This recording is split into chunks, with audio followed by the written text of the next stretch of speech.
hear that good. Well, that's way away from it too. Hold on, let me just start it. Yeah.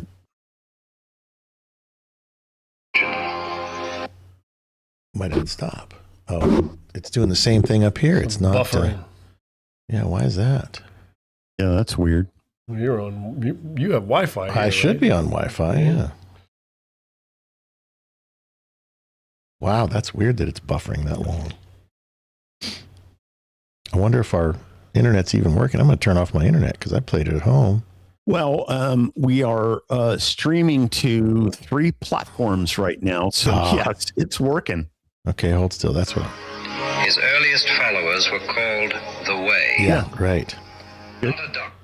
Yeah. Okay. That's so, how come it won't pause? He really came for. All right, you. The Way. Why won't it? Can't get it to pause. User error. It won't. It's like it's either mute or not mute. Technical difficulties are yours and not mine. Okay, that's just weird. Good morning, everybody who's watching, or good afternoon, or good evening, or whatever it is you're doing. Okay, so Alan, again on the His earliest followers were hold on, called let me stop the this. Way. Oh gosh, all right, go ahead. Sorry. The next tab down. Yep. On the Edge browser. Yep. Is X. Is running Spaces. Yep. And then when you're all done with things, you can just click on the top bar up here, and Edge gotcha. just goes away like that. But right. Just click on Edge and then hit this one. Yep. And then just hit watch again, and it plays. Perfect. Yep. Cool. Thank you, Mike. You're welcome, sir. And here, let me get rid of the fluff here, yes, and we'll be ready. Canceling fluff. Fluff cancellation. Special high-end headphones with fluff cancellation. I have to fix you up a little. Look, you're looking shabby. Looking a little shabby there, buddy. There you go.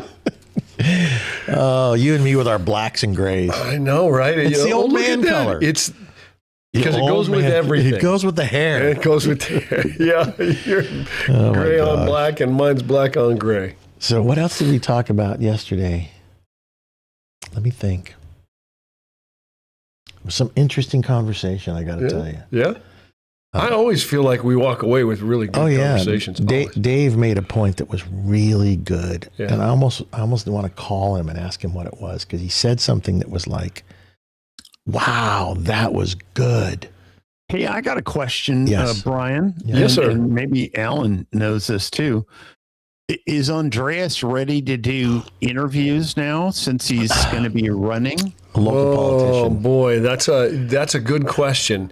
He is really.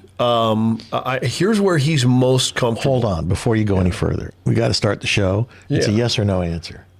No, he's not ready. Yeah, that's too bad. Yeah, he's. I don't think he's anyway. He's going to have to get into the 21st century here. He's going to have to. Yep. There's a workaround for him, but we got to work with him. I got to work with him on some of He this swallowed several scraps. Oh my gosh. theology. How are we going to start Because this? you're working. What we could do, Brian, is have you in there and have a little thing in your ear, and he can hear the question and then speak it into your ear, and then you could answer for it. Right. I'll function like the translator. Yeah. All right. And then we'll do an AI still image of his head on your just bobbing. No, actually, they're so good now. It's crazy. AI. All right, Mike, thanks. We'll get rolling here. All right. Thank you. All right. Well, let's just go. What the heck? Let's do it.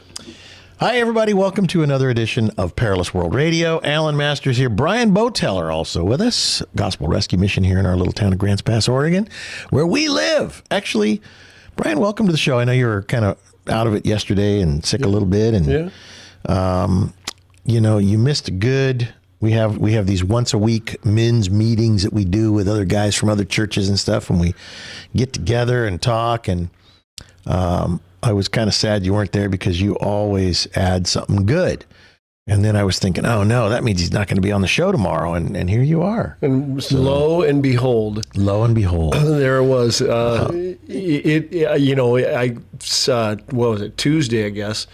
Tuesday, I just couldn't stop sneezing. Don't go into the diarrhea, please. Yeah, I know you told me all about it. That's right. I don't want to know. Neither does the audience. There's a thing about liquid cork. It's a fantastic thing. Oh, jeez. So I got to tell you though, Yeah. I got to deal with a fire inspector. Not the fire marshal, but a fire inspector. Yeah. And he had moved up to our little town. We were talking about our little town in Oregon. Uh-huh. And I moved from Southern California. You were kind of born and raised around here, right? Well, I was born in San Francisco, but raised up here. Well, that's where he's from, San Clemente or something. Is that right? And I asked him, I said, well, so, why'd you move up to this little small town in Oregon here? He goes, are you kidding me? He points out the window, goes, look at the view. It's everywhere. He goes, what a beautiful town. He says, I feel blessed to wake up and look out my window every day that I live in this town. And I thought to myself, what a refreshing attitude from the inspector. Normally they're rah, rah, rah kind of guy. Yeah. No, he had a fantastic attitude. That's great. Attitude is so important in life when you're dealing with, other people. And then a guy accused me of having microaggressions toward him. And I went, micro, you think that? Wait until I give you a maximum aggression. That's right. Oh, I'm going to give you a macro kick in the butt. I thought, every now and then, I guess I have too much coffee and I have microaggressions on people. You know what? I call it humor. They call it microaggression. There's no such thing. They're just a macro baby. And you need to stop crying. I'm so glad you said that. Anyway, I don't know. Life is funny, Yeah. I got a couple clips I want to play today, which I think I want to start with this one from Alan Watts that I heard, and it'll help us to get rolling on what we want to talk about here, because by golly. Jesus, you see, did not come to earth to try and start a religion. Jesus. What he really came for was this. His earliest followers were called the Way. Not a doctrine, but a direction. Meaning that they were following a path. And one of the most radical things Jesus ever said was this. So good. The kingdom of heaven is within you. Not later, not after death, but here, now. Heaven on earth. What he was pointing to was not worship of a person, but recognition of a presence. A living, breathing relationship with the divine. Not through fear, but through awareness. After his death, however, institutions formed. And institutions, by their nature, seek control. So the message was subtly shifted from "you are one with God" to "God is separate and you must earn your way back." But the original invitation remains unchanged. When you step beyond dogma and listen deeply, you were never meant to follow a religion. You were invited to wake up, to realize that the divine you seek has been quietly living within you all along. Okay, I got to tell you, that was so perfectly said, in my opinion. And I sent it to my children. I said, this is what I believe. I'm curious what you think. I just thought it was just beautiful. Alan Watts. So I think there's good things. And, anytime you take something, a quote from somebody, it's hard to tell where they're coming from. But the fact that the kingdom of God has arrived is what Jesus was saying. That because the King has arrived, and Jesus is the King, and so the fact that he arrived, that everything that they'd been waiting for thousands of years was here, and was present, and so there's that idea of the realization of the kingdom beginning now, was real then. That's what they kept calling it, the gospel of the kingdom, the good news of the kingdom. It's arrived. So, yeah, I mean, I think if he's trying to get at, and he's trying to say that the kingdom of heaven or the kingdom of Christ isn't something that we see in the sweet by and by when we die, and everything like that. I agree. I think that that Jesus taught us to pray, "Thy kingdom come, Thy will be done on earth as it is in heaven," and our job is to live as if He's king now, because He is. And so we live under His lordship, and His lordship supersedes everything. And so if that's what He's getting at, I'm all in. It's hard to say, because sometimes I don't know why you're struggling with it. It could be your nose cold, your head cold. It was like, to me, it was simple, beautiful. It was an invitation. What a beautiful use of words. Yeah. And it's like, not to mention he's British. I mean, I know. The Brits can say just about, could you pass the tissue, please? You'd be like, I don't know, but tissue suddenly felt better. And my dad, we would go out to dinner, he'd say, "Can I have a glass of water?" And the person would say, "What?" Yeah. He says, "Some water." Right. I don't know what that is. Yeah, that's right. Water.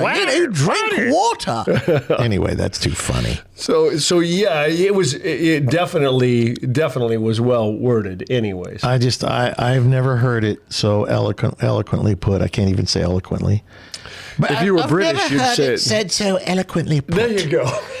And Alan Watts is now one of my favorite. He has my same name. He even spells it the same as me. Oh. God bless his little white cotton socks. His little pea picking. I don't know. I sent it to my kids. My one son, Jason, my oldest, he responds after watching it. He says something like, "Beautiful, got it." And the other ones are like, "Oh, Dad, knock it off." I don't want to hear that crap. But I always wonder what people think when they hear something like that. Because for me, my dad, Roy Masters, people are listening out there may not know, I'm Alan Masters. My dad was Roy Masters. He was that kind of a guy who could say things that would just make you go, wow.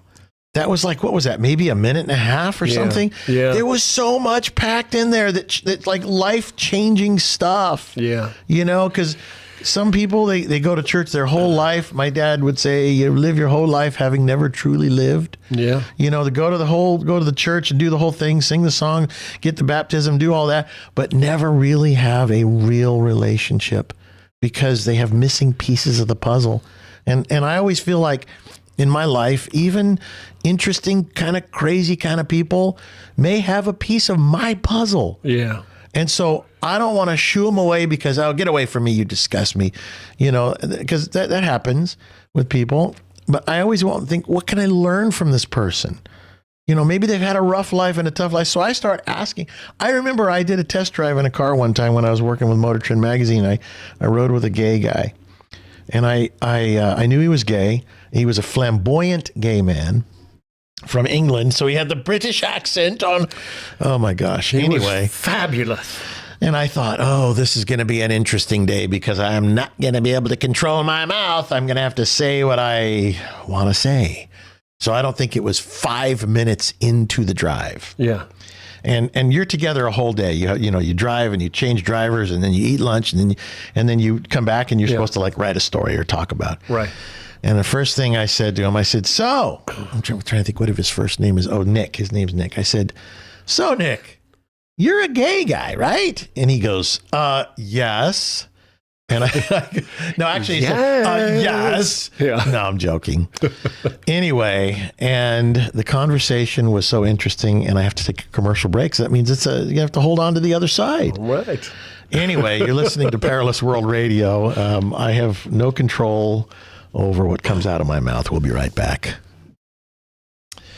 Alan Masters, Brian Boteller here. Have you ever asked anybody why they're gay?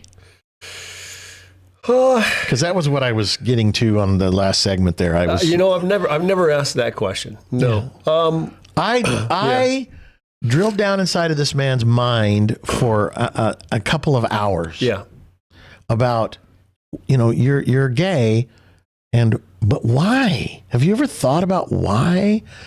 And I will tell you, the guy cried at a certain point. Sure. But what was interesting is, well, that's because you punched him, though. well, yes, he started to make moves on me, and I was like, "Get away from me! Get off me!" Anyway, get off me. So I driving with the guy, and I said, "You're gay," and he says, "Yeah." I mean, everybody knew he was gay. Yeah, I said, I go, "Why? Why? Where were you failed? What?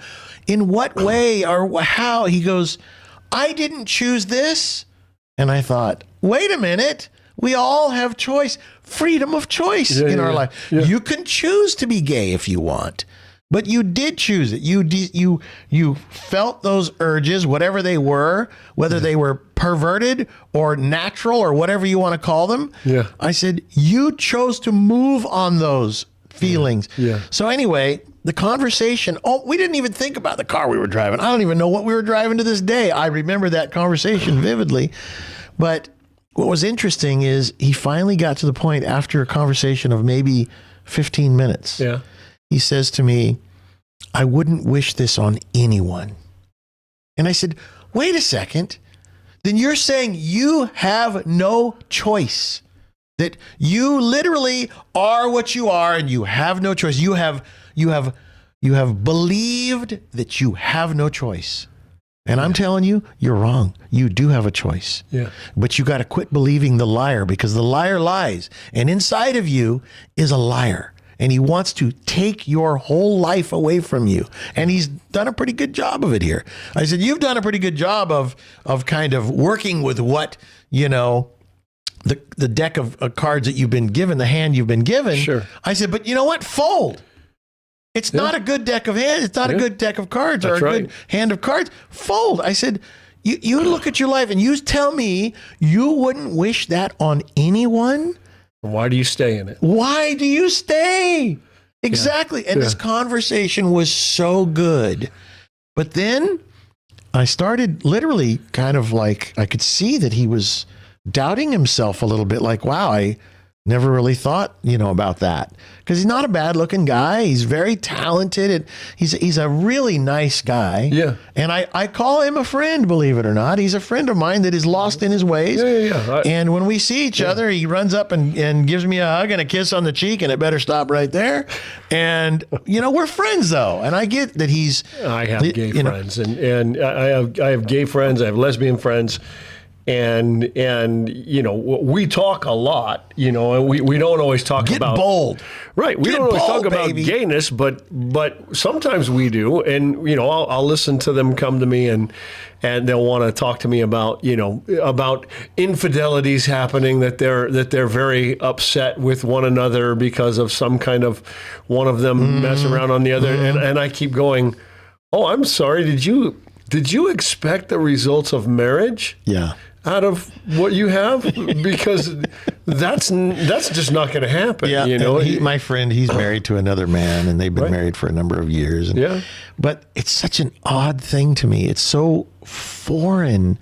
Although I can look at it, and when he said to me, he says, "Well, don't knock it till you've tried it." He goes, "You have no experience with this, obviously." And I'm like, hold on a second. I know in my heart, and all the way to the core of my being, into my soul, that it's not the way God created us. Not just me, us. There's all kinds of things that you would never, ever, suggest somebody try with the "don't knock it till you've tried it," thing. Right? I mean, that's just a ludicrous argument. No, so, and then I was talking to a young gal yesterday that somebody wanted to convert her into being like an American Indian. Okay. And so she thought it was kind of cool. And so she started going to these things. Can you just be converted into that? Well, it's kind of the Indian way, like the cowboy way, and the Christian way. And all right. So she starts going to these different things, and then the powwows, and and she's like, "Oh, this is kind of cool." And then they go into the sweat lodge, and she says that her brother, oddly enough, asked her if she would. He says, "You can't get the full thing unless you smoke this peyote, unless you're totally high, or whatever. Is that what it's called? Peyote? I don't know. Whatever. Yeah. Some drug, whatever Yeah. it is. I think that's what it is. But Peyote, anyway, yeah. peyote, whatever. Peyote. I'm thinking of a nice slice of pie right now. But There anyway. you go. It's breakfast time. So she said to him, no, that's where I draw the line. Yeah. And I said, good for you, because it was her own brother and it was something that she thought was cool, but you have to have a line. And maybe you cross over the line in your life and you look around and you go, where'd my line go? Where'd my line go? My line. Wait a second. I got to go find my line. Morality. Yeah. Where's my morality line? Yeah. Where's my right and wrong line? And what happens is if you go, well, I don't know where it is, so here I am. I guess this is what I got. And so anyway, but I did ask him, I want to just say this. I need to make sure I say this. I said, do you mind if we talk about, because I'm so curious and we're friends and I just want to know why. And then, so he says, no, I've got nothing to hide. And so we had this long conversation. Couldn't possibly go through it here, but it was so interesting because I'm going to come back to this. I started saying he started doubting it because he started realizing, well, he knows it's not right and he wouldn't wish it on anyone. Right. And then something happened where click, the devil said, all right, that's enough. That's enough right there's enough. Don't doubt yourself. I got you nice and gay. You're going to stay that way. Right. Right. All of a sudden he looks over at me and he says, but don't knock it till you've tried it, with a smile on his face. It was a different person. Yeah. There was Yeah, a yeah, femininity back. It's like the femininity was taking a back seat, but here it comes back again. And somebody said, I saw a little conversation happening over there about, well, I want to find it because I saw it for just a second. And let me just see if I can't find it. Yes, they say that's the same excuse everybody gets, born that way. Right. They blame the devil, the molester, or genes. This guy had no one to blame. He had no one to blame. I said, is your father an effeminate man? Is your mother a masculine woman? I was going through all this stuff because my dad, all my life, I've heard all these conversations. Right. And he's like, no. So I took his word for it. What can I say? I didn't know his mom and dad. Sure. But years have gone by. Yeah. And then I got to see some stuff about his dad when his dad got sick. And there was a little video between, and I go, there it is. Weak father, dominant mother. Yeah. And role reversal and causes confusion in the children. The father's job is so important, gentlemen. And we have shirked our responsibilities far too often. We'll take a break and be right back. All right, here we are again. Perilous World Radio, Brian Boteller, Gospel Rescue Mission website. GrantsPassMission.org. Grants Pass, Oregon, where we live. Yeah. Ours is FHU.com, FHU.com. We live in a perilous world. We really do. We do. And it's far worse than what we see with our eyes. Because what we see with our eyes is the tip of the iceberg. Right. There is a battle between good and evil going on that is so sinister and so wicked that it's happening, and it's happening in the families, and it's designed to tear apart the nuclear family. And it has to do with as simple as what we were talking about there, men shirking their responsibilities. From the time of the beginning of humanity, Adam and Eve, when Adam was weak with his wife and didn't say, no, Eve. He blame shifted. Simple, that's right. Simple thing to just say, no. But it was all part of God's plan. I believe that we're, that happened so we could see that I am Alan. I am Adam. You are Brian. You are Adam. Every man is Adam all over again. The name Adam in Hebrew just means man.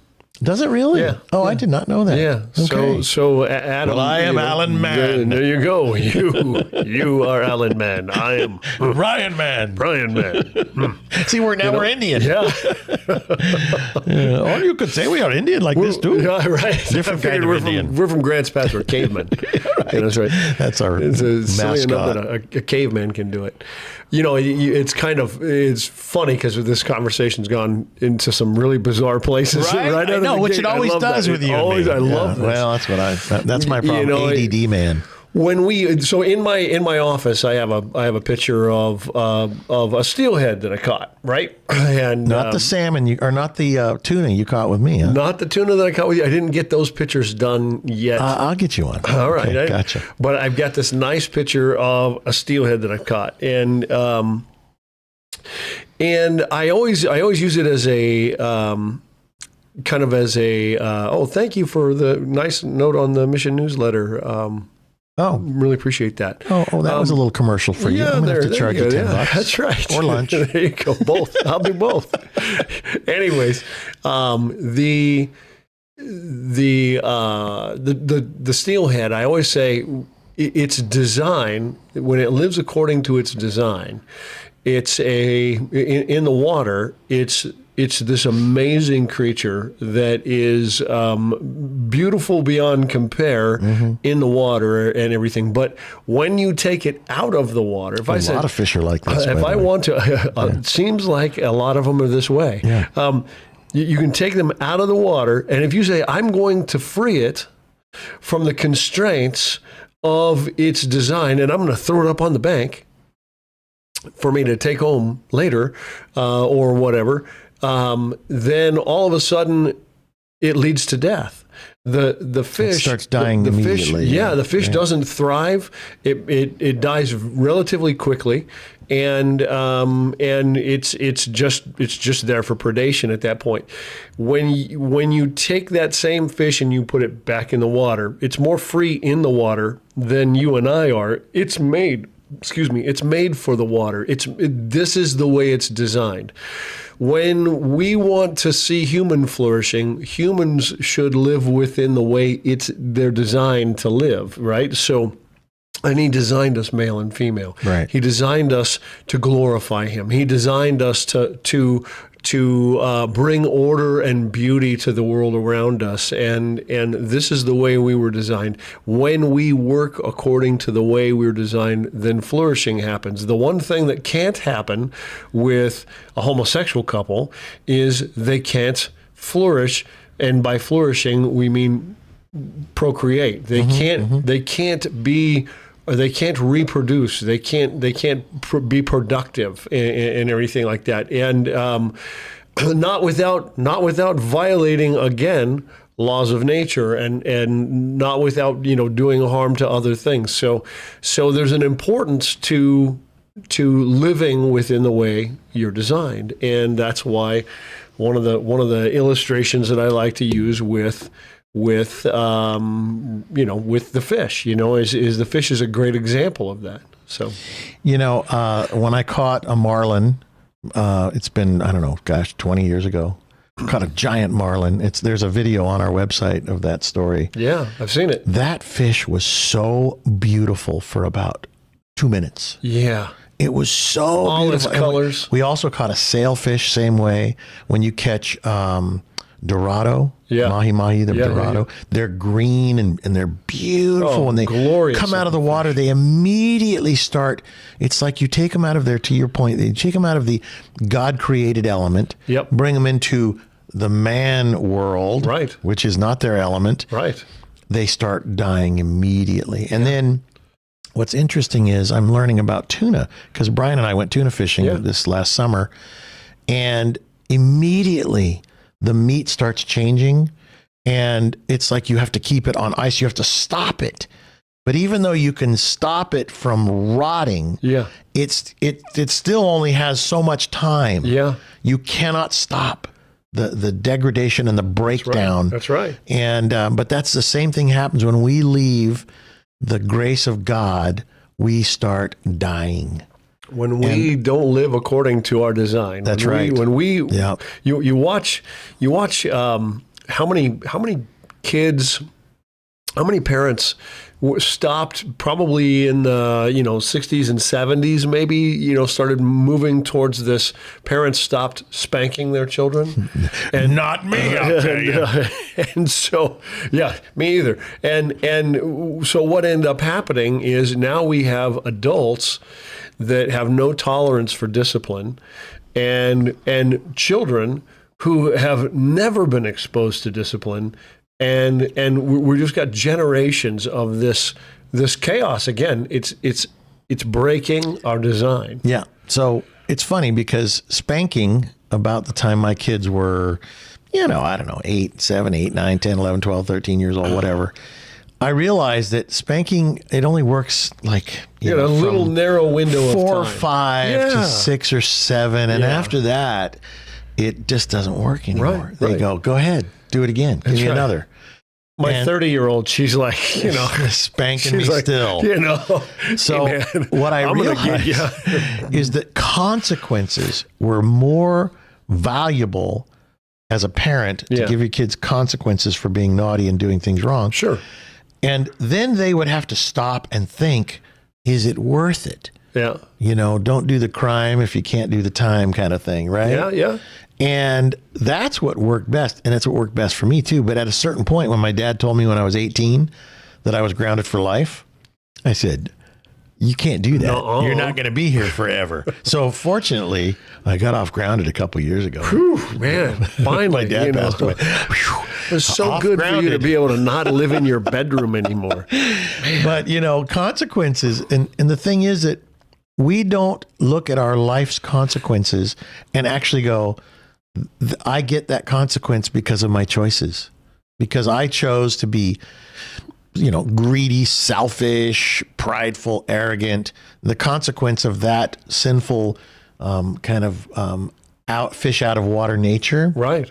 because that's what it is a consequence of illness, of debt and unhappiness and broken home and all these things.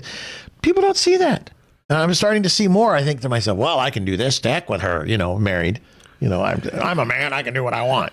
And then I think, okay, what is the consequence for that choice? Is it worth it? Is it right?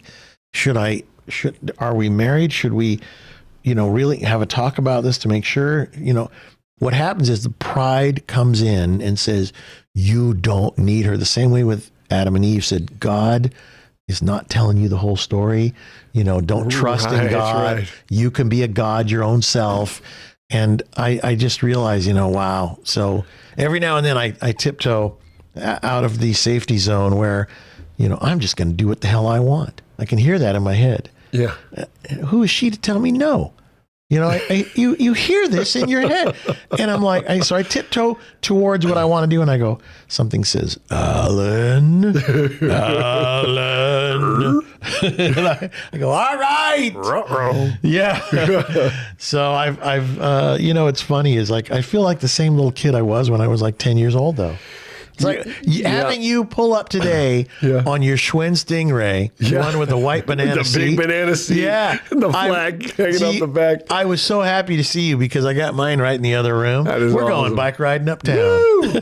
I've got a set of cards duct taped in there, so yeah, we're good. I think that the older I get, the more I feel comfortable being a little kid. Yeah. I was in a board meeting the other day for the downtown Grants Pass, Oregon. I'm on the board of the Main Street thing, and everybody's being real serious and trying to look real serious and everything. And they're calling the minutes and the meeting and You got your Robert's going Rules of through Orders going just on. all that. And I'm just listening. I just said, I'll just keep my mouth shut. I couldn't help it. I had a joke. It was loaded, and there was 3 more jokes behind it. And I'm sitting there like, pull. And there goes a joke. Yeah. And so I couldn't help myself. I made a joke finally. And on the way out the door, this one lady says, don't you ever change. I go, I'm just a kid. I can't help it. And she goes, and she's like 50 and I'm 65. And she goes, that's what I love about you. It's like good, you got to stay young at heart. Yeah. Because, gosh, life is hard enough to carry all that weight. Jesus said, my yoke is light. Right. You know? Yeah. And I feel like when I get to a point where I don't know what to do, I go, Lord, I don't know what to do. So I'm just going to stop. I'm going to stop, drop, and roll because I'm on fire, but it ain't a good fire. And I tend to find that the calmness comes over me, and all of a sudden I get the answer of the right thing to do. And sometimes it's just no. Sometimes it's just, nope, temptation is trying to pull you away from me. So no. And then you go, you're right. And it's a beautiful way. I got to tell you, it's for me, my life is so much better, but temptation is omnipresent. Always there, even if you're in a white room wearing white clothing and white shoes and socks and white underwear and everything's white, black temptation will come after you in that room. We'll take a break. Be right back. Brian and Alan here today on Perilous World Radio. And I talked about temptation there. Isn't temptation interesting? It can live with no oxygen. It can live without anything for a little while. Sure. And what I realize is it seems like it's always there, but it's because I keep giving it another breath of air so it can live a little longer and become a little stronger. I think sometimes just asking myself, like, do I want to die on this hill? It's like, which battle do I want to, do I want to get in and really, and there's so many battles in front of us, man. I mean, in this day and time, every man's got, just scores of wars ahead of him. People are grabbing a ticket ready to come be next in line to battle you and everything. Right. And you just got to go, some of these, yep, I'll fight. And some of them, it's like, I'd rather not. And having the wisdom to discern the difference between which one's the one worth fighting for versus the one that's not. I mean, that's a challenge. Yeah. A couple of interesting comments here. It says, yes, Adam means man, but it comes from the Hebrew word Adama, meaning earth, ground, or soil. It's true. That's the interesting thing about language, especially Hebrew, because it's like kind of like the Spanish. There's the masculine and the feminine.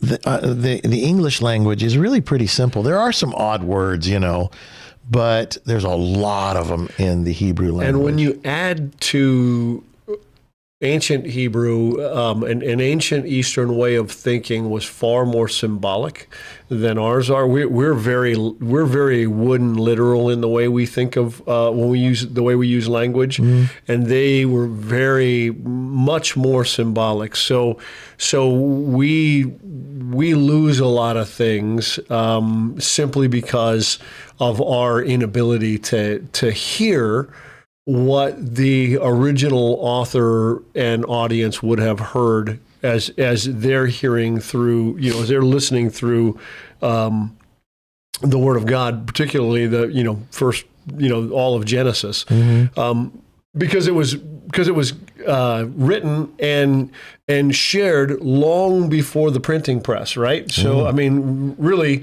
the Word of God was meant to be heard, and it's one of those things that there's a rhythm and there's a pattern to it and everything. And when you're listening, then you start hearing these repetitive things that are there that you didn't recognize were there before just by the simple reading of things. So all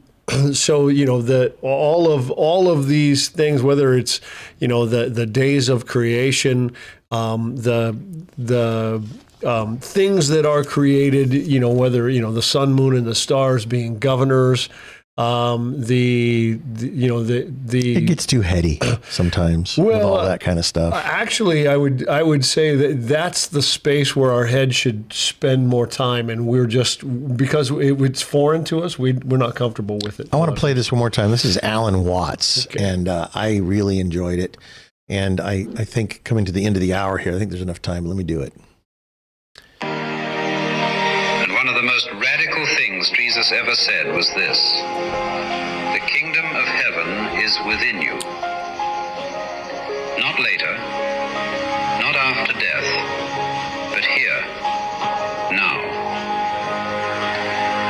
was pointing to was not worship of a person, but recognition of a presence. A living, breathing relationship with the divine. Not through fear, but through awareness. After his death, however, institutions formed. And institutions, by their nature, seek control. So the message was subtly shifted from "you are one with God" to "God is separate and you must earn your way back." But the original invitation remains unchanged. When you step beyond dogma and listen deeply, you were never meant to follow a religion. You were invited to wake up, to realize that the divine you seek has been quietly living within you all along. God, that is just beautiful. I don't know why. It just touches me hard. It moves you, huh? It does. All right. All right. You're invited to wake up because the divine is within you. And I mean, our body is the temple of heaven. It's supposed to be the temple of God. And my dad, I remember when he had his boat, he called it Heaven on Earth. And he used to always talk about that kind of stuff. And for some reason, I think along the way of my life, I did think that God is separate. I thought he was out there watching, but I didn't feel like that I had a kinship, a like a family relationship. Like, you know, he's my father and he loves me because I had my dad, and God's like the guy up in the clouds watching, making sure, you know, what's that movie with Jim Carrey where they're watching him all the time. I can't think of that. The whatever it was. show. The Truman Show. Truman Show. Yeah. And but I'm coming closer all the time. Somebody said to my dad one time, "What are you willing to give up to be closer to God?" You know, how do I get closer? And he says, "What are you willing to give up? You got to die to your old self." Die, and that's kind of what our friend Dave talked about yesterday. He said you have to die to yourself daily. Because the self that is you is the self of the world. So worldly self. The things that of the things that there's things about when we've talked about some of it, about what he just said there that I did like, and then there's things in there that I'm like, it was too overly generalized and everything. We should pick it apart a little bit. Pick it apart on the other side. Yeah. I'll argue with you on that. I take that as a challenge. Nice. We'll be right back. Hour 2. Oh, I better get this ready. Yeah. Where was that? I sent this to my kids. Here we go. Welcome back. Hour 2 of the program, Perilous World Radio. I'm Alan Masters. Brian Boteller is here. I'm with FHU, FHU.com, Foundation of Human Understanding, FHU. And Brian is with the Gospel Rescue Mission here in our little town of Grants Pass, Oregon, where we both live. It is where we live. And website for you? GrantsPassMission.org. There you go. Brian's my friend, and we are on this fun journey called Life Together, and we look after each other and kind of look out for each other's best interest in life and watch after each other's wives and children if that need be. And just have fun hanging out. And have fun.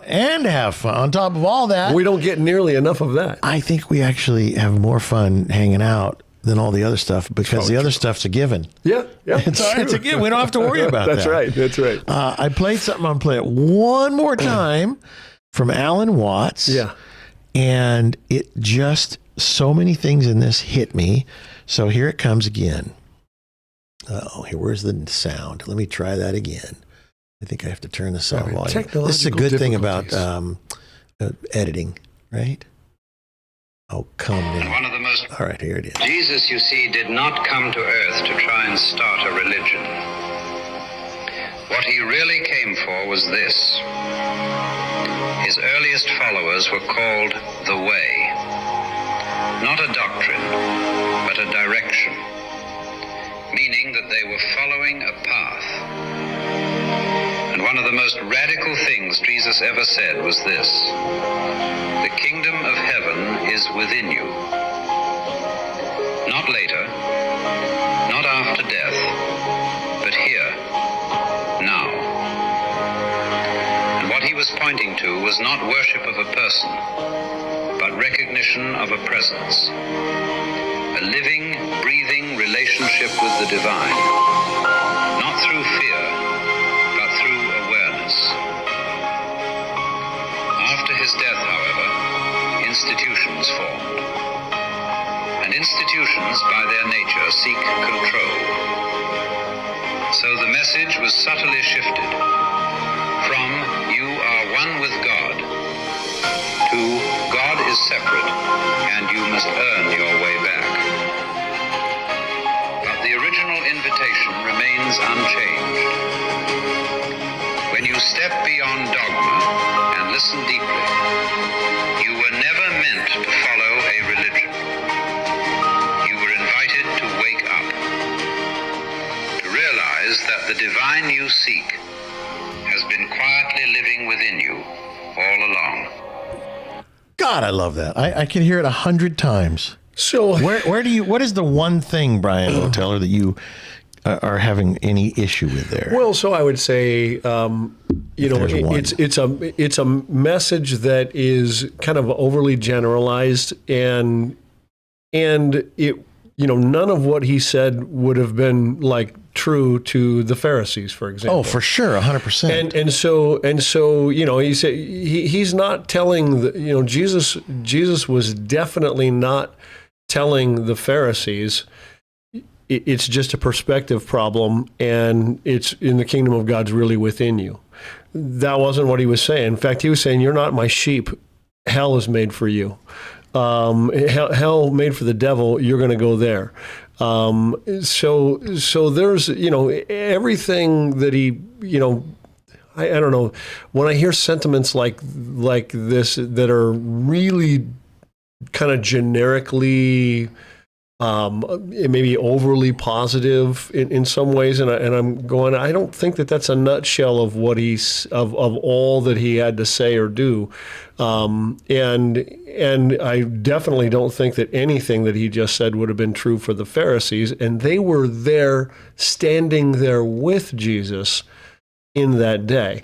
So everything that we think we know about Jesus, we learn secondhand, because from the telling of the first-hand witnesses of what he said and did, right? And so it was God's word to them before it became God's word to us. And we have to figure out, like, what was he saying to them? And he's not talking about I don't think he was talking about whether the goodness or badness of institutions or any of that stuff. He certainly was getting ready to tell them that the entire temple system was going away. He promised it was going to go away and that the temple. Talking about Jesus. Yeah. He told them that this is definitely when he first comes to it, he says, This is my Father's house.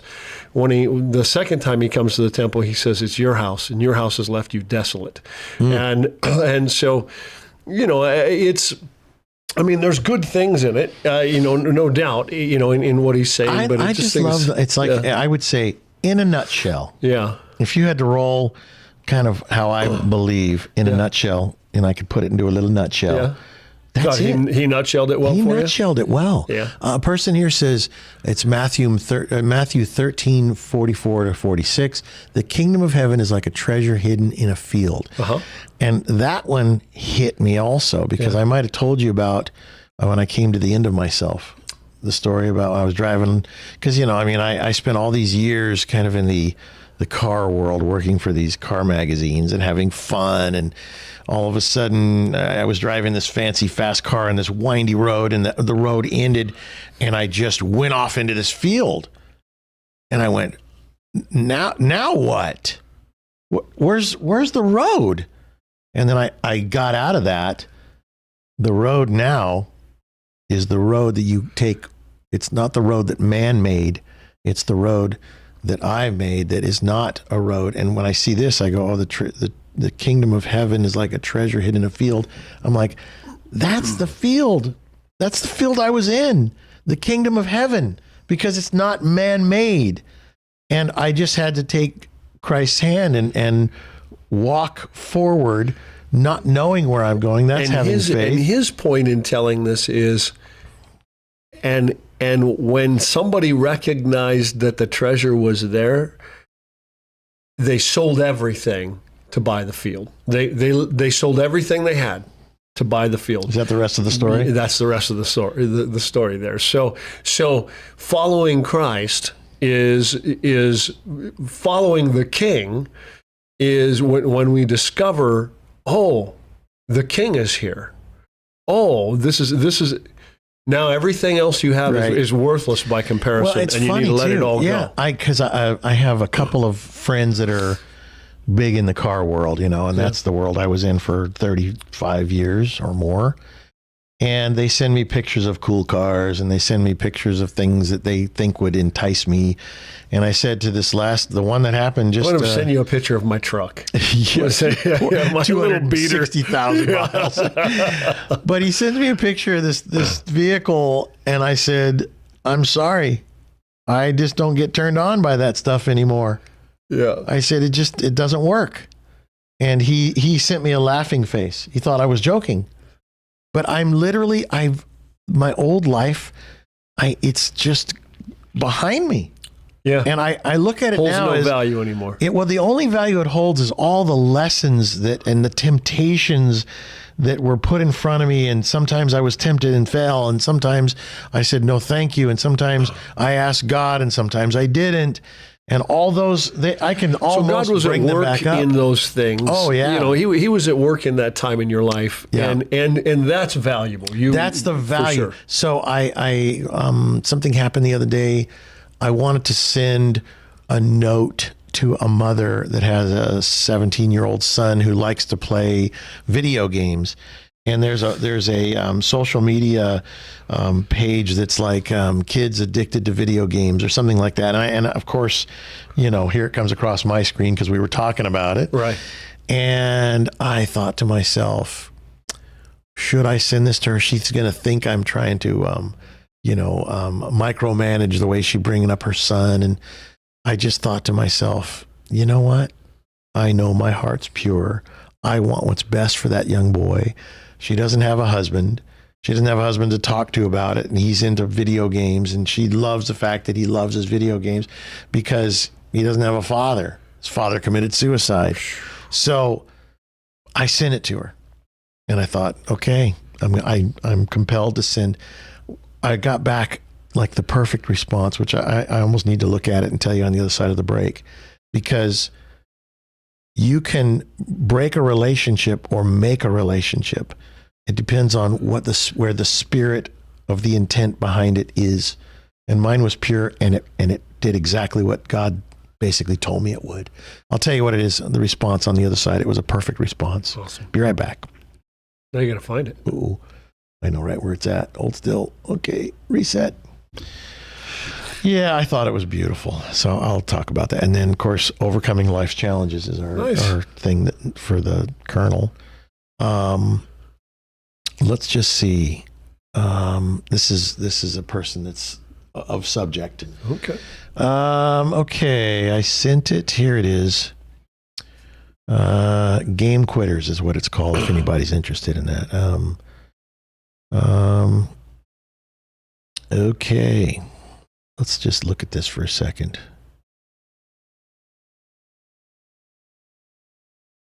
Okay, here we go. All right, welcome back. Perilous World Radio is talking about a young lady that has a 17-year-old son, bringing up her son by himself. And I talked about a website, or it's actually Instagram. It's called Game Quitters on Instagram. Why gaming is changing your son. And I thought, oh my gosh, the title of that was something was weighing on me, because a lot of young people play the video games. And now I did not allow my kids to play the video games when they were first really coming out and becoming real big. They would play them a little bit with their friends, and sometimes their friends would bring over one of those Game Boy things. And I was like, all right, you got 15 minutes. Yeah. because something happens. There's a change that takes place. They're getting dopamine hit. Dopamine, it's like a drug. They're going to become addicted to it. Yeah. So I sent this. I said, you should consider this with an open mind at 5:12 a.m. Because I wake up at 5, so I'm sorry. Yeah. And this was what popped up because that was the last thing I think that was a conversation. And so I sent her this whole thing about why gaming is changing your son, her son in this case. And so she responded to me right away. She says, believe this, it's just a coping tool for a life with no people. Boy, Right? isn't that the truth? I enjoy games. She says, I enjoy his games, and the balance matters more than anything, with a winky face. And I said to her, yes, I get it. It was a necessity because father committed suicide, hung himself, just was in another bad relationship after that. And it was the kid's way of coping. Could have gone completely nutty with like this kid that just killed 30 or shot 35 people Up in Canada. Have you seen that, kids? I got to show you a video on that. Crazy. One up in Canada. There's a boy that converted to a girl. They're saying it was a girl, but it's actually a boy. Yep. So the response to that was, I responded. I said, yes, I get it. It was a necessity, but timing is good to wean him off the digital world and start living. I'm glad to be a part of his and your life in a meaningful way. And she says, believe me, I'm not the one who got him the system. So it was probably the father that committed suicide or a phone. Talk to his therapist about it. Got to be gentle and redirect. So I'm so happy that I broached that subject with this mother. Yeah. Because she looks up to me and I can be that stable example, that not the hammer. I've always been a hammer, but I'm learning how to be more gentle in correcting, especially because the kid's 17. How old? You've given two examples today of opportunities. If that's not my wife, I'm not here. No, it's You've my not seen son-in-law me. calling me. Sorry, go ahead, keep going. So, two great examples of difficult conversations that you paused about, like, should I say, should I ask, but then you did, and like really positive dialogue came out on the other side, just because you had the courage to say the thing. I learned, sometimes they learn, sometimes we both learn. Sure.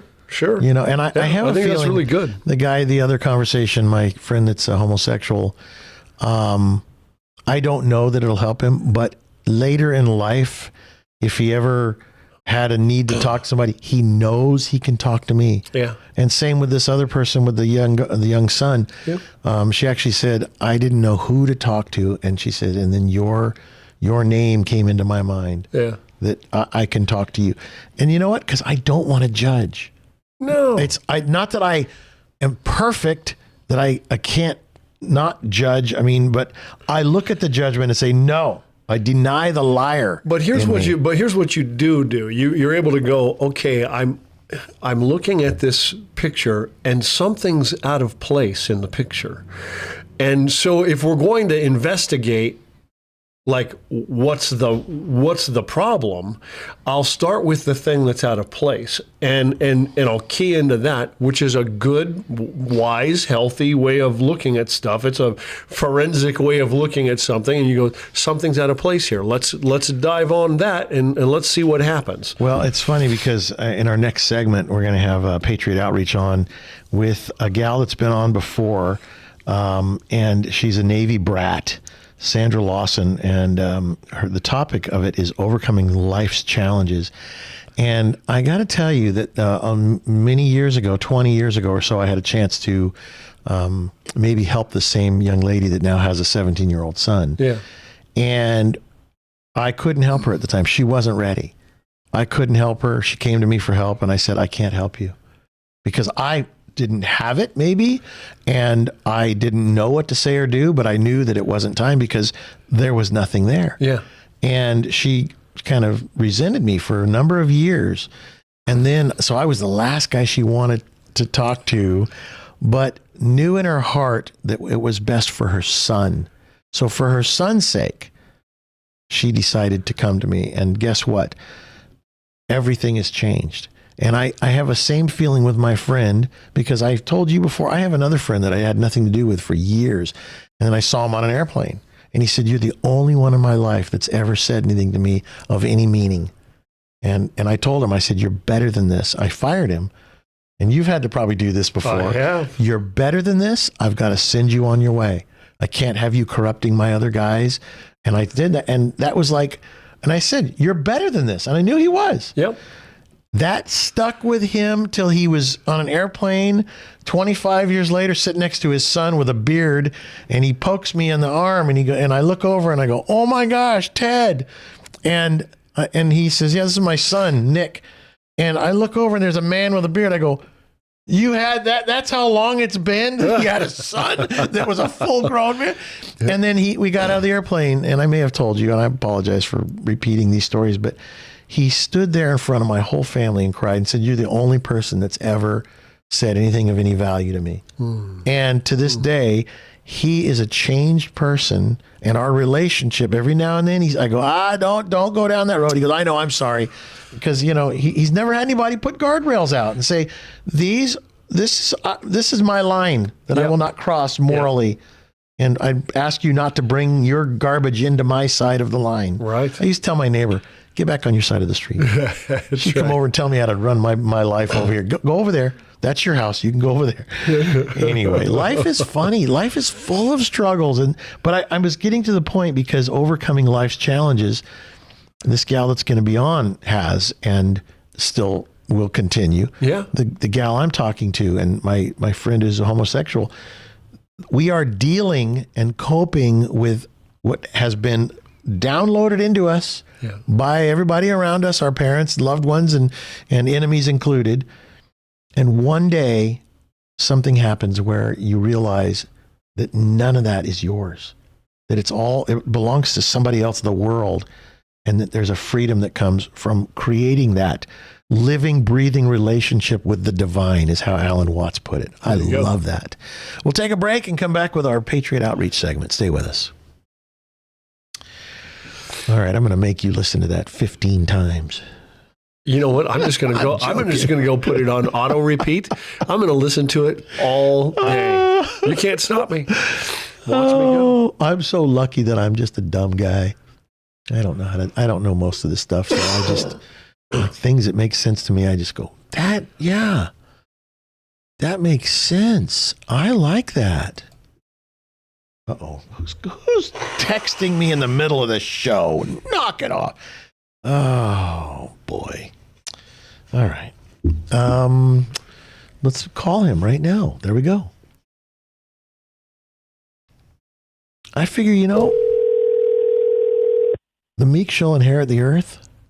It didn't say anything about the dumb people.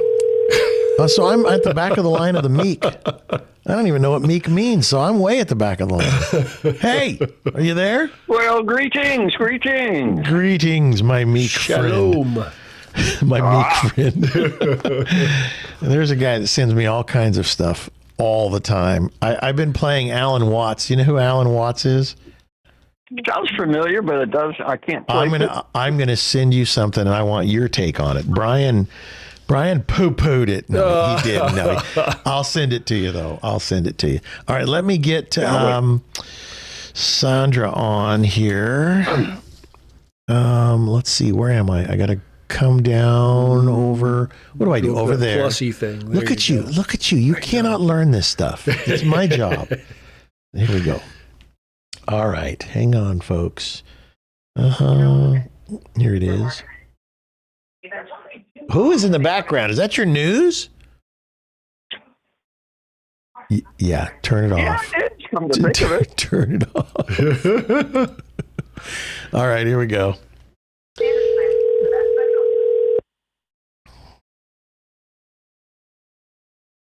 Hello. Good afternoon, morning, day, whatever time it is for you. Let's see, what time is it? It's got to be 12:30 where you're at. Am I right?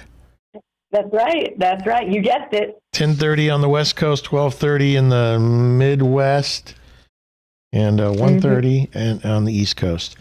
I got your books. Thank you for sending them to me. I have sat there and thumbed through them, but the old brain has not been working that well. I hurt my back the other day, and I've been going to a chiropractor every day. And I will say, thank God for chiropractors, because my dad used to go, "Oh, those bone crackers, don't let them touch you," until he hurt his back. And I took the guy over to my dad's house, and he was like, crack, crack, crack. And my dad said, "Oh, I feel better." So yeah, no, sometimes they're really good at what they do. And my chiropractor's great. So can your chiropractor get you to read a book? Is that what you're saying? Somehow there's a connection but I was there? in such pain that it was like, it's interesting that suffering for me, I can take all kinds of browbeating from life, but when the bones start hurting and the back starts hurting, that is debilitating. I can't think. I can't, so anyway. All right, Colonel Monaco is on the other line. Sandra is on the line. I'm going to ask you to promote your books that I have not had a chance to read yet, and we'll once I have had a chance to go through these, I'll have you back on and we'll talk more about the books. But they've just come out, right? Yeah. Well, yeah. The Beyond Recognition came out a year ago, but the one that just came out February 1st is the smaller book, Set Apart. That's what it is. Yep. Okay, hold on. Why? Colonel Monaco gives me these crib notes that I have here, and I'm looking for the name of the first book you said was... I apologize, I don't include as many pictures. I know, it's 14. I need pictures of food and a picture of the book. No, tell me the name of the first book that came out a year ago again. The first book is Beyond Recognition, A Story of Triumph Against All Odds, that big fat one. Yeah. Hold on, where is it? That's the one that came out a year ago. And then the new one. There it is. There it is. Brian, it takes two brains to run this show. Okay.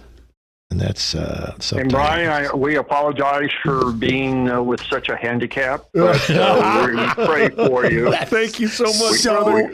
Mean. We pray for you.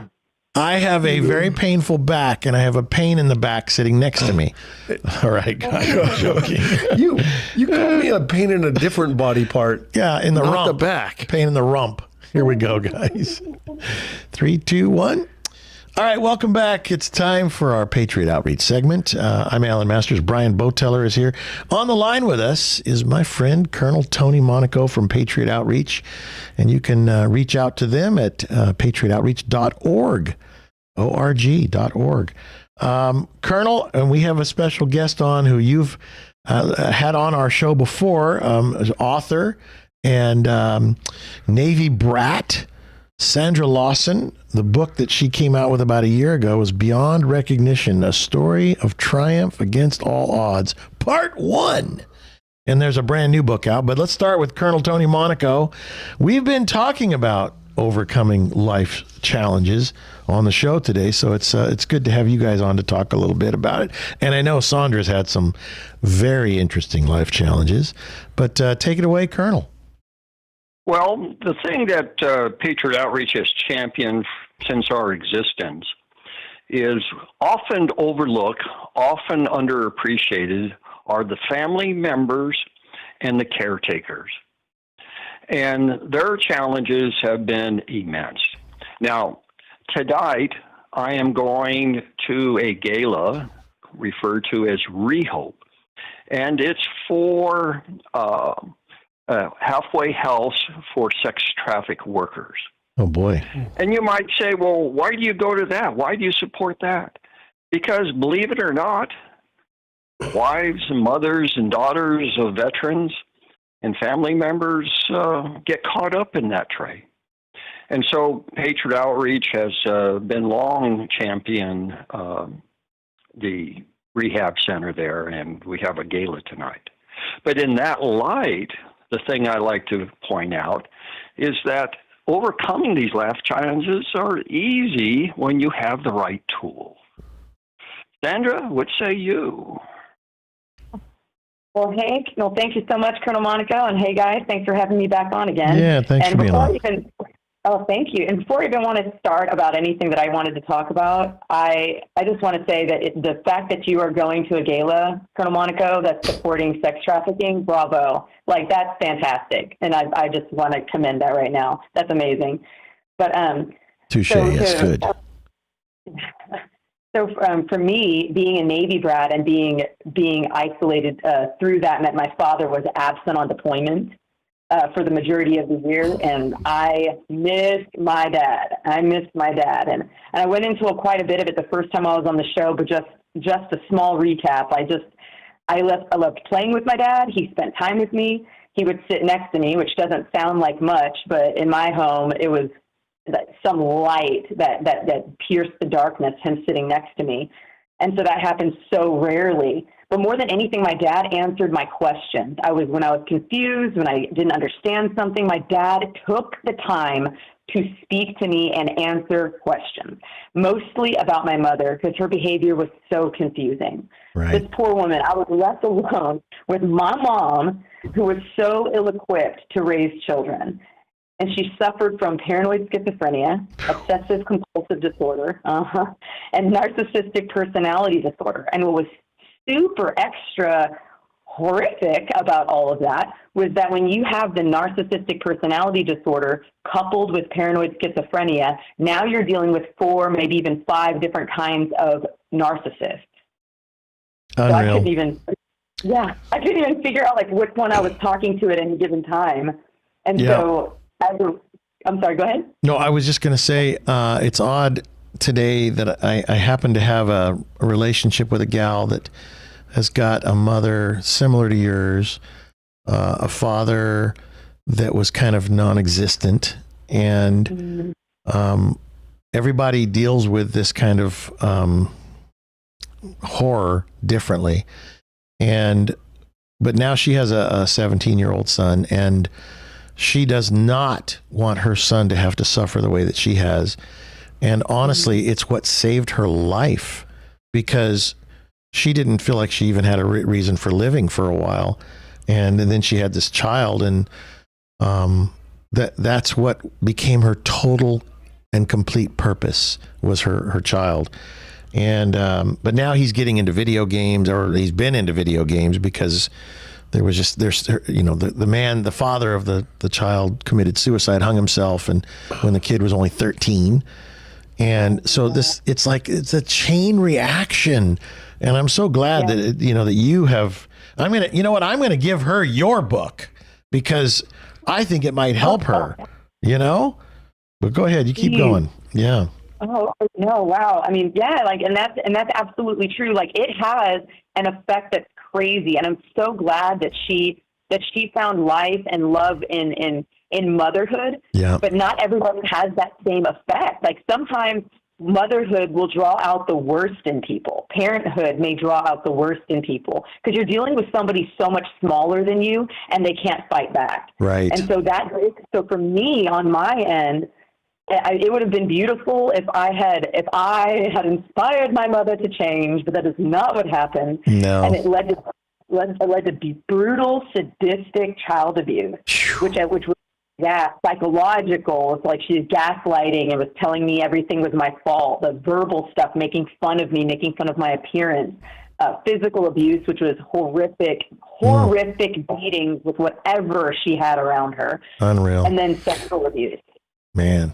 Yeah. By the way, we're talking to Sandra Lawson, author of Beyond Recognition, A Story of Triumph Against All Odds.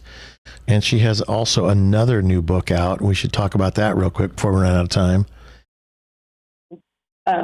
So all those different traumas ended up leading to like unworthiness, hopelessness, pride, bitterness, and those things can be overcome.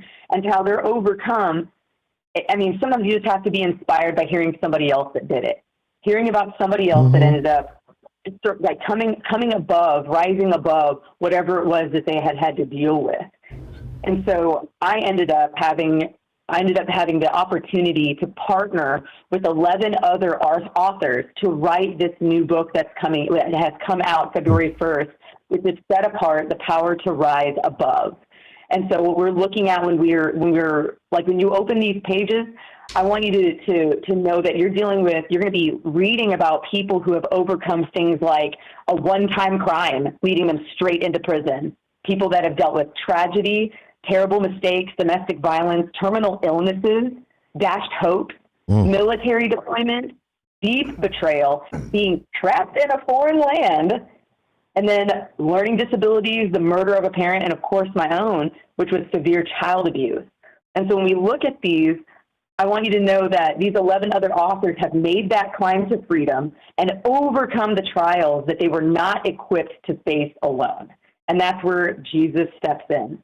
So hopefully your listeners will be able to check out my website, sandrallawson.com. And there, again, that's sandrallawson.com. And there they can purchase a signed copy, not just a copy, but a signed copy, and even with a note, so that they too can discover what is possible. Okay. Awesome. Well, I just received my copies a couple days ago, and of both books, and I'm going to share the first one actually, and then I'll share the second one with my friend who has been through. As I'm hearing your story, I realize this is a very common story. I hate to say it. And I growing up with a father like mine, he was dealing, Sandra, he was dealing with this kind of stuff every day. Go ahead, Colonel. Well, the thing is we have the tools that have helped hundreds of, tens of thousands of people over the years. These are tools that help people, not just something to gloss over, you might say. Right. Because every story is unique and every challenge is unique. But the tools that help, and it's good to hear how others have done it because they may unlock a key to yourself. That's right. No, exactly. Yeah. I know Brian's here. He deals with it every day with the Gospel Rescue Mission, broken people every single day. It is brokenness at a level that it's hard. It's hard for the average person to wrap their head around, because they only think about these things when they're watching like some kind of, scary movie or serial killer thing. And what's absolutely shocking is how few serial killers there are, given how much terrifying stuff goes on in the world, and how many terrible family dynamics are out there that have just brutalized children all the way into adulthood. It's just horrific to watch. Well, and I do a group with Brian. He invited me to this group of church guys that go to different churches, and it's kind of a men's group.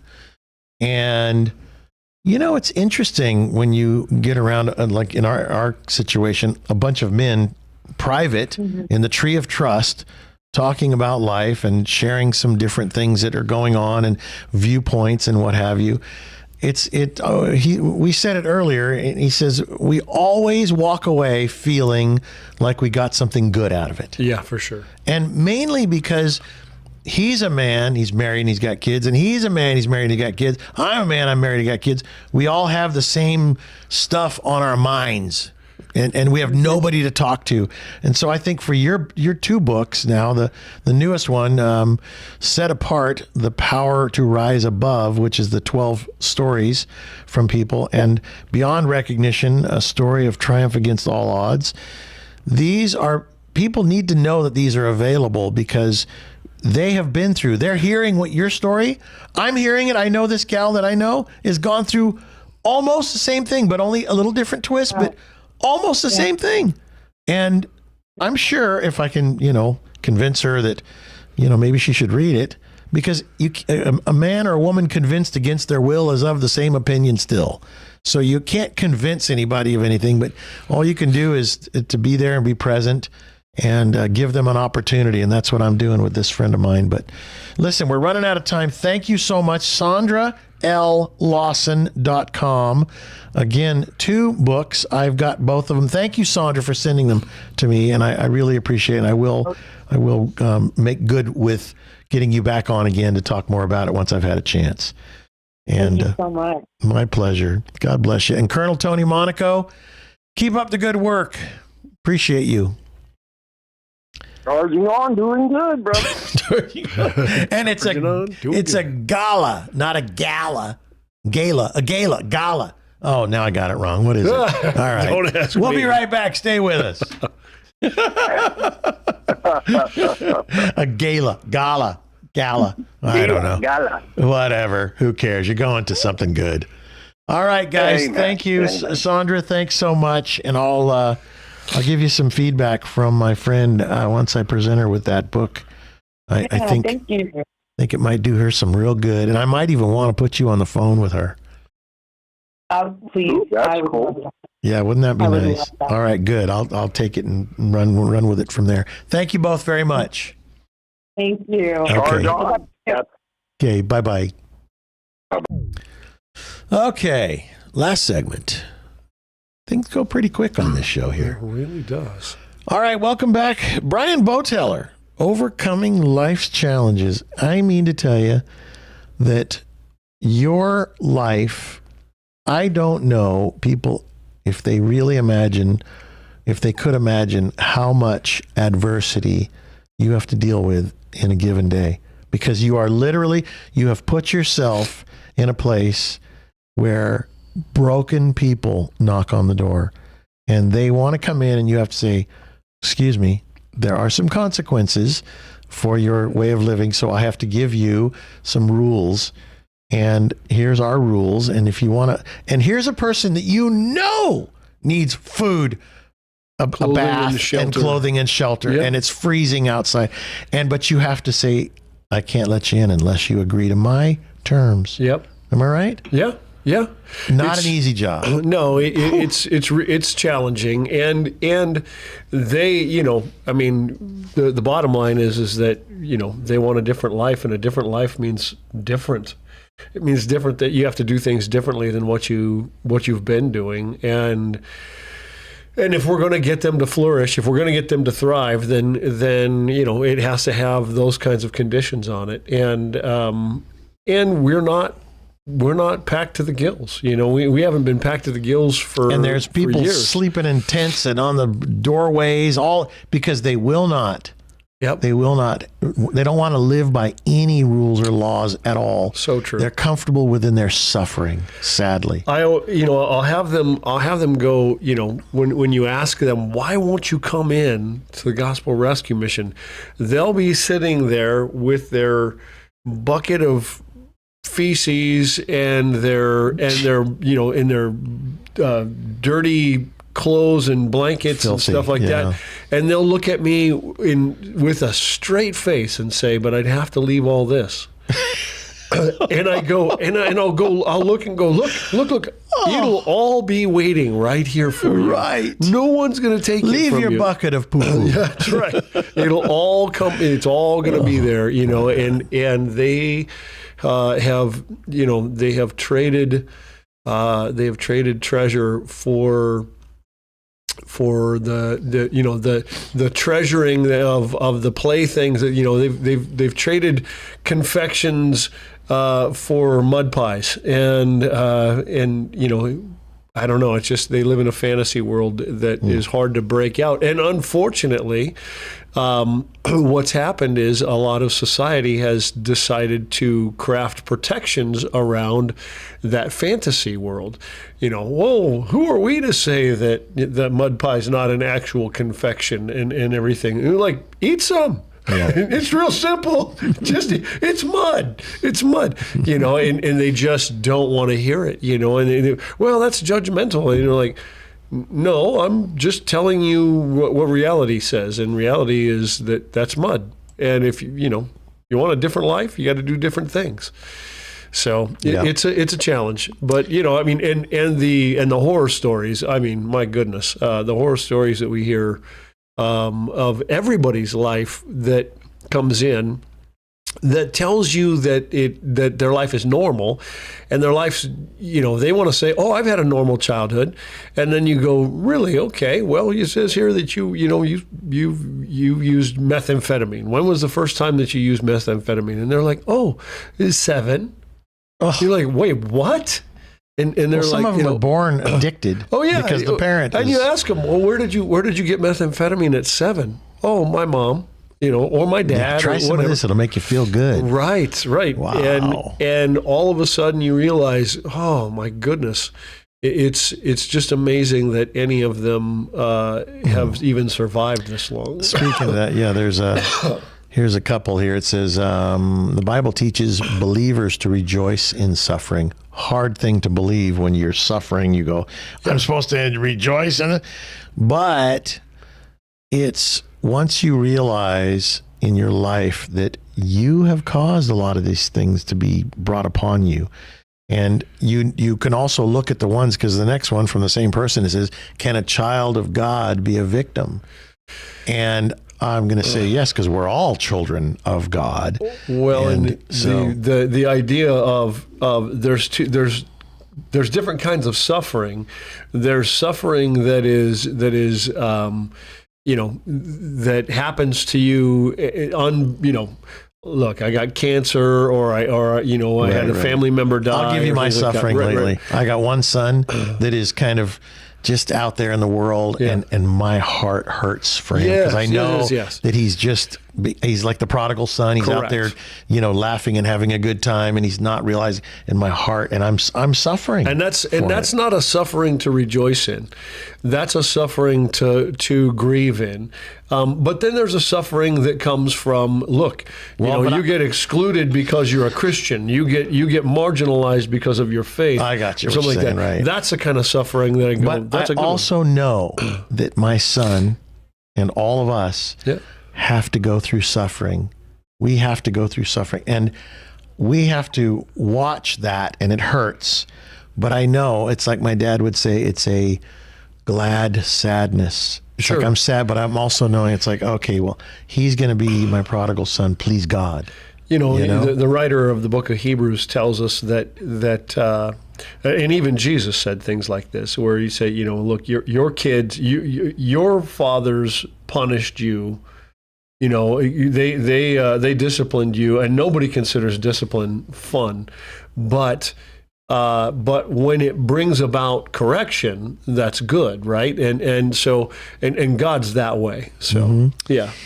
All right, we have 30 seconds, and I didn't mean to cut you off like that. The most important thing you can say in 30 seconds. What is it? Go for it. No. Gospel Rescue Mission's website. GrantsPastMission.org. I got it, just in case, because every now and then somebody out there will send a donation to Brian, and that does my heart good. Oh, and every now and then somebody out there will send one to the foundation, and that does my heart good, because we've all got bills to pay, and they don't take any state money, and neither do we. We're here because of you. Don't forget that. Thank you for your help. Yeah. God bless everybody. See you next time. God bless you. See you next time. All right. Bye-bye. Bye-bye. All right, folks, that's about it for us today. Gosh, my back is killing me. Okay. You've been out there wrestling cows? I carried a door. No, what was it? I carried yesterday, after I got my back fixed, I carried a big chunk of drywall up that stairway. But, a whole piece of drywall. Oh, goodness. And then today, and went and got it fixed again. Today I went and got these 16-foot pieces of molding, and they're heavy, but they're awkward, and I'm bending and twisting and going around the corner. And I'm like, why am I doing this? For your building over here? No, for you. I'll show you right next door here. What time is it? Okay. Okay, we got to turn this stuff off. All right, folks. See you next time. Thank you. Good to see you all. Yep. Bye-bye.